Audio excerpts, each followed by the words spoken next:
of summer, beginning of fall in New England, and the Bridgewater Fair is one of the first fairs that takes place in Connecticut every year.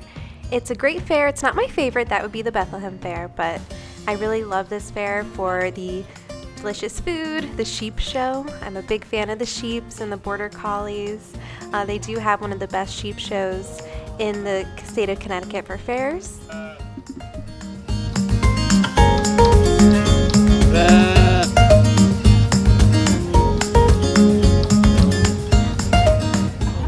Tractor Mac is also a Bridgewater Fair staple I have to visit every year since my childhood. Billy Steers is an author and illustrator that makes these beautiful children's books about a tractor named Mac. He also has new puzzles, and I love gifting them to children, and this year I actually asked for him to sign one to myself. I've always wanted one, I didn't have one as a kid.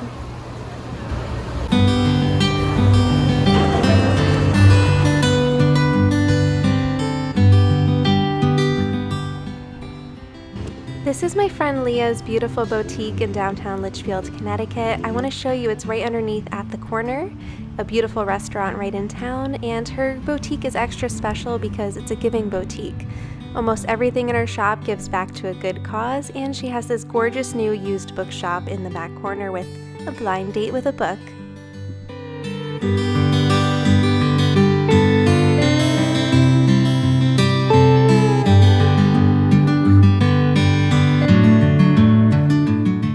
You will find beautiful jewelry and gifts here as well. These are from Atonement Design. Beautiful earrings, and of course wonderful collections of tea and honey and wonderful things you can make gift baskets with. She also sells clothing and dresses, and I've had quite a few dresses from her shop that you'll see in some of my videos.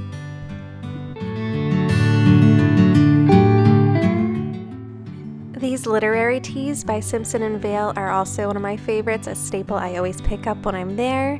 I love the Jane Austen tea, the Louisa May Alcott, and of course the Beatrix Potter. The Hope and Honey Boutique has a little something for everybody, but it's especially cozy for book lovers and tea lovers alike.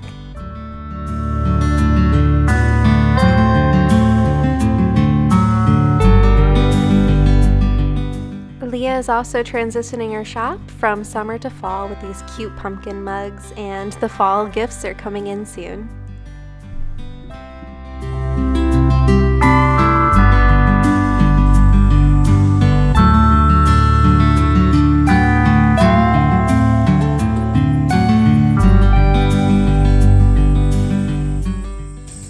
Oh my goodness, these grew so fast. Just a couple days ago, they were these teeny tiny little things. Oh, they're about ready for picking. Some really fun news is I found a dining hutch on Facebook Marketplace for only $50, and the best part is it is only a couple miles down the road. So I don't have to travel too far. I did have to ask my dad though if he could borrow his van. He's offered to help out, which is really generous and kind. He did so much for us when we moved, and I've been really wanting a dining hutch in the dining room since we moved in here. It just feels empty when it's just an empty table. And the dining room, it's an open floor plan, and I'm not really a huge fan of open floor plans. They don't feel very intimate to me, but I think adding a hutch in there will make it a little touch of cozy, which is what it really needs. So you can see the dining room behind me. That's just it. It's this empty space. So I'm going to put that the hutch right there against the wall between the door and the window. And I'm really excited for this. We had a corner hutch in the dining room before in our last apartment that I also found on Facebook Marketplace for $30, and my dad also helped me go pick it up and get it. And it was fantastic, but because of the baseboard heaters going up against the walls here, we can't fit the corner hutch anywhere against any of the corner walls in the upstairs, which is why I'm using it in the tea room downstairs. So it was actually a perfect fit. And so this is a nice evolution. It went from a little corner hutch to a large real dining hutch. This is our dining room right now. We have the water fountain right here. Monet's just having a little water break. It's the only outlet we have for him to use. So that's there. We also have this air conditioner that we're returning because it doesn't fit. And so that's gonna have to move out of the way because the dining hutch is going right here against this wall. But yeah, this is a whole open floor plan that goes to the living room and of course the kitchen. We put in these curtains for some privacy because the road does go by there a little bit. So we hung these, and I'm going with a blue and white theme to kind of stick with our kitchen. The reason why I couldn't do the corner hutch was because, as you see, the heating goes against the wall there in that corner. And this is our wedding portrait. It was a live event painter that came in, and one day I'm gonna frame it, but for now it's here in the dining room so that it can be hopefully enjoyed by guests and Matthew and I on a daily basis. But I just think this whole room will come together nicely with the hutch right there. This dining table is from IKEA and we've had it since our studio apartment. It folds up pretty flat, so we had it against a wall and then we'd have just part of it open when we needed it. And these folding chairs, there were 2 we have. Slowly I am gathering chairs from Goodwill. They're each, I got for about $4. This one here does not match. Unfortunately, it's a little taller than the others and darker, but I needed an extra seat because we had guests coming. So it got the job done, and maybe one day we'll get a real long table, one that doesn't have the diagonal supports on the bottom so that people could put their feet in there well, and also one that's a little bit longer without the center so that we could fit more people around the dinner table, hopefully 8 people. But yeah, this is our dining room right now, and I think the hutch is going to completely change the look of this space.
of the memory lane set. These drawers, well, they need a little cleaning, but they have felt line in here for real silverware, which I don't have. And I'm gonna keep, I think, our silverware in the dishes, with the dishes in the kitchen. So I think I'm gonna make this a spot for all my cookie cutters.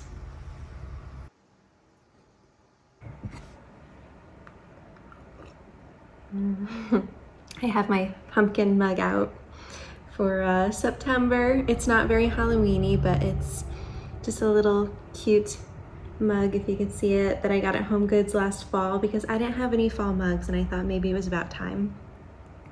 But I'm enjoying being in the kitchen today. I'm working from home. I have my laptop set over there, but I just finished emails, so I'm taking a few minutes. And the Hutch is here. This Hutch. I'm so excited. We picked it up last night. By we, I do mean my husband and my dad because I can't carry this by myself. It comes apart in 2 pieces. But my dad has a big work van, so he was very generous with his time and came over and helped Matthew and I pick this up. And it was just right down the road. I found it on Facebook Marketplace a few miles away from home for only 50 bucks. So I'm really excited because I've always wanted a dining hutch, and I had my corner hutch for ages at our last apartment that I also found on Facebook Marketplace. But this find is just incredible. It makes this little, it's an open floor plan, so it makes this place feel more like a dining room, a little separate from the living room and the kitchen.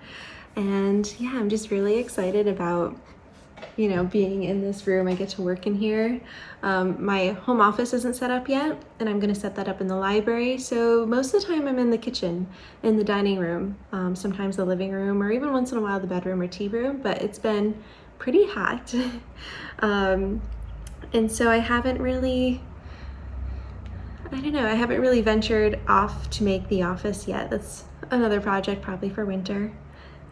So I know a lot of people are already sharing autumn leaves. The leaves are still mostly green here, to be honest. So I live in New England, in Connecticut. It's a beautiful place in Litchfield County where I live, very much countryside. So the leaves here do change earlier than the rest of Connecticut because we're higher up and we're in the north. But it hasn't happened here. So you're gonna have to be patient with me. It'll probably start mostly at the end of September, beginning of October. Mid-October is usually our peak, and I'll be sharing all the fall content. But for now, I've been enjoying the end of summer as much as possible. I went swimming after work the other day, which was a lot of fun. And I'm coming up with my autumn reading list, my autumn wish list, and I'll be sharing that with you soon.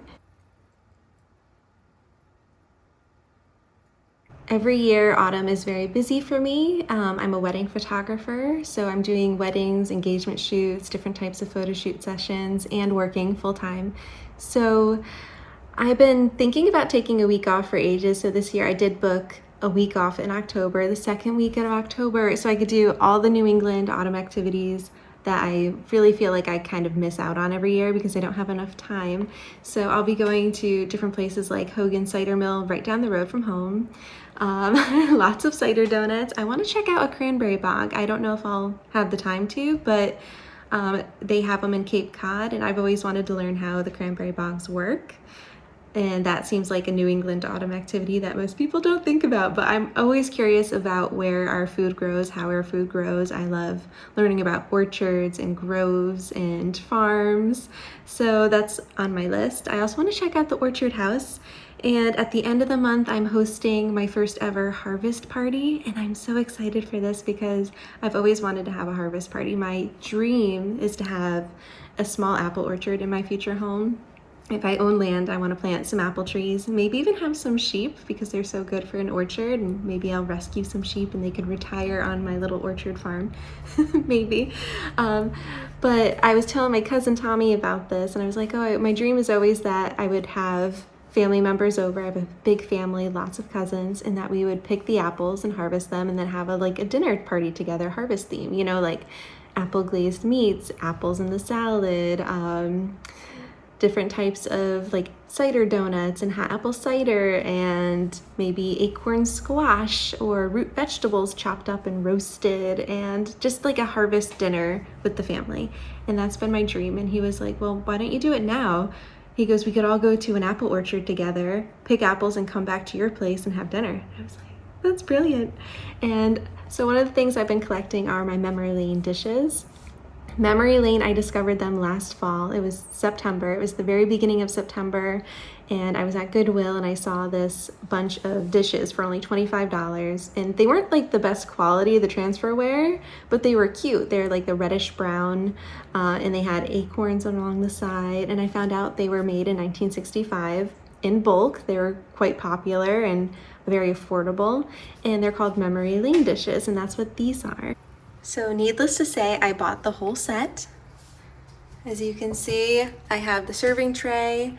I recently got the gravy bowl, which was a fun find. And they all have different New England scenes. The only thing I don't have is the teapot that goes with the creamer and sugar bowl. But look at the acorn on here.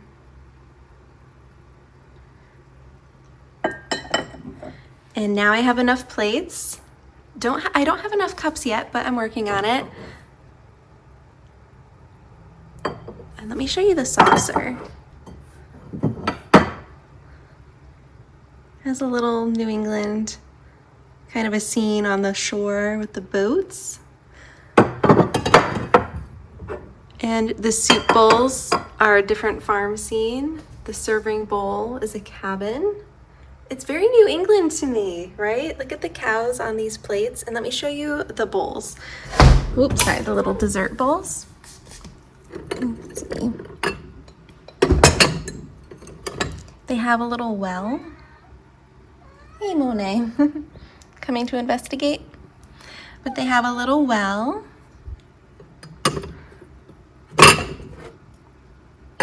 And let me take out the bread plates for you. Here they are. It's apple picking. They have bushel baskets of apples. There's a ladder in the apple tree, a beautiful estate and farm in the back with a horse-drawn carriage. This is my favorite plate of the whole set. It's my favorite dish. It's just absolutely beautiful.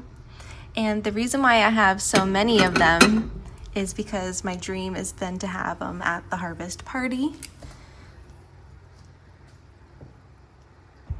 I found the first full set at Goodwill, and then I found a second set about a month later, so I knew it was a sign.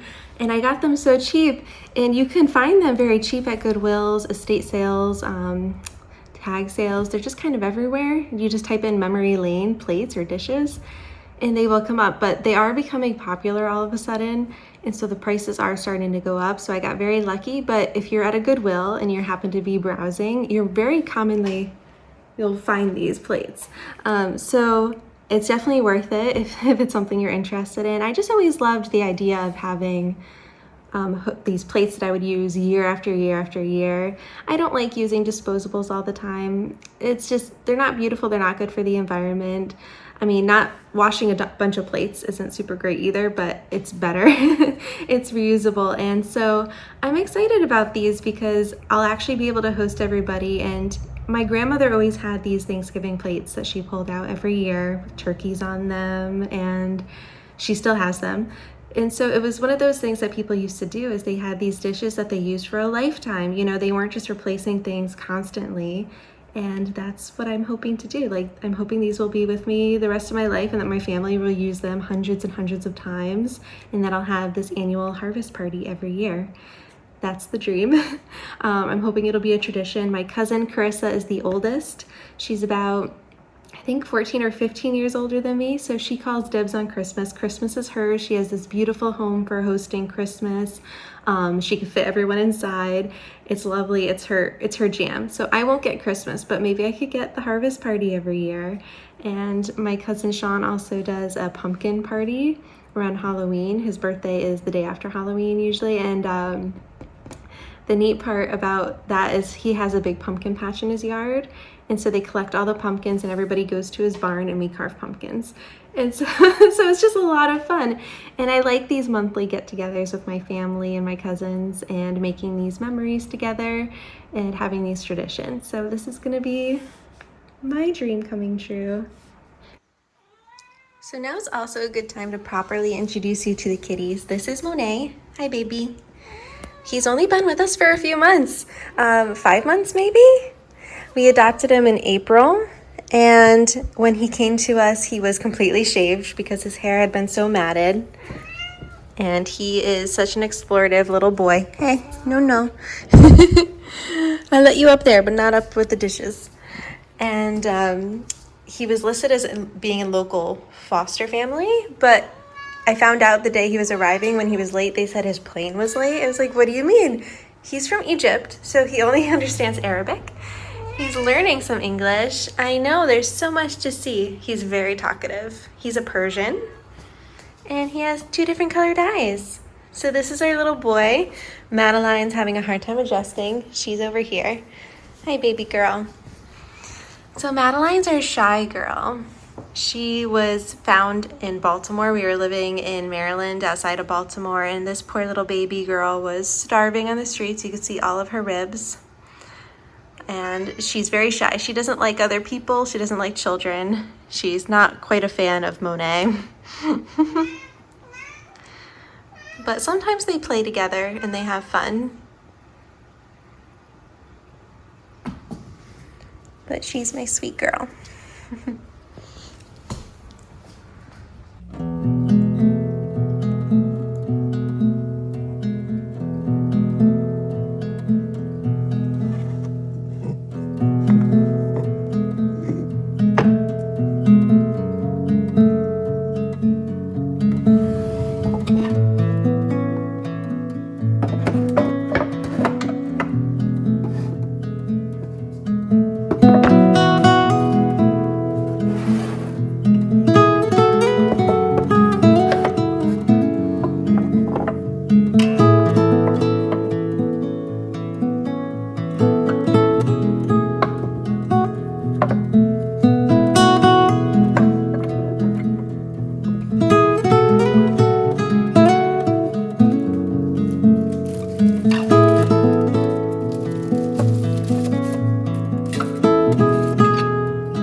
My first cookie cutters in college, and I've been collecting them ever since, and I found these beautiful antique ones, or well, vintage. These ones are probably from like the 60s. This one's antique. It's not focusing. There it is. But this is actually going to be like the perfect spot, I think, to store all of these fun cookie cutters, cookie molds, and prints, just in these gorgeous little cubbies. I have been teaching myself to bake, so this is going to be a really fun little baking station for me. I have these gorgeous, these ones are antique, pie cutters and crimpers.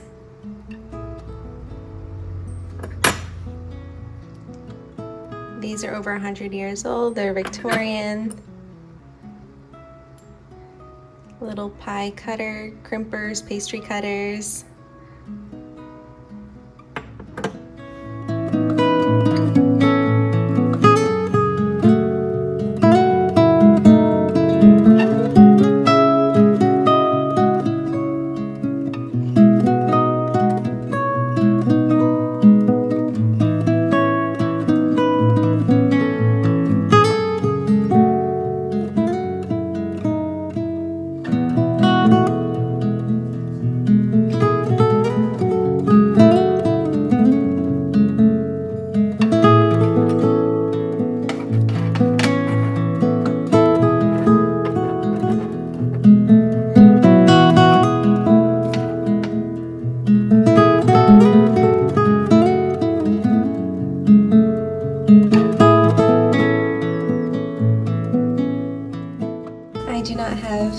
tie backs for the curtains, but I do have this rope from our Christmas tree last year that I saved for tying it on the car. And take a look how it came out.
That is so good.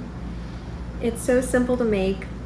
You just need to cut an acorn squash in half, put in a little bit of butter and sprinkle on some brown sugar and cook at 400 degrees Fahrenheit for about 45 minutes to an hour.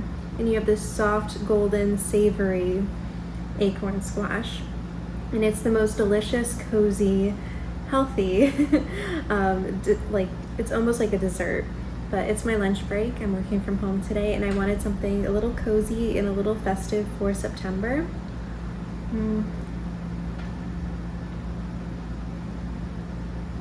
It's so good.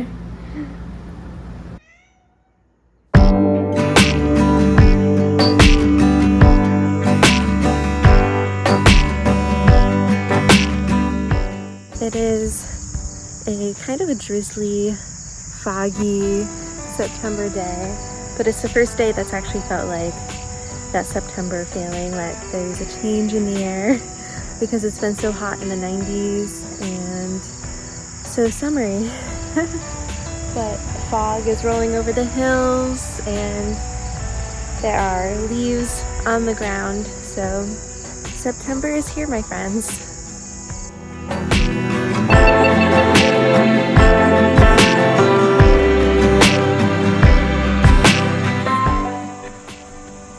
Since making this video, the weather has made a turn for autumn.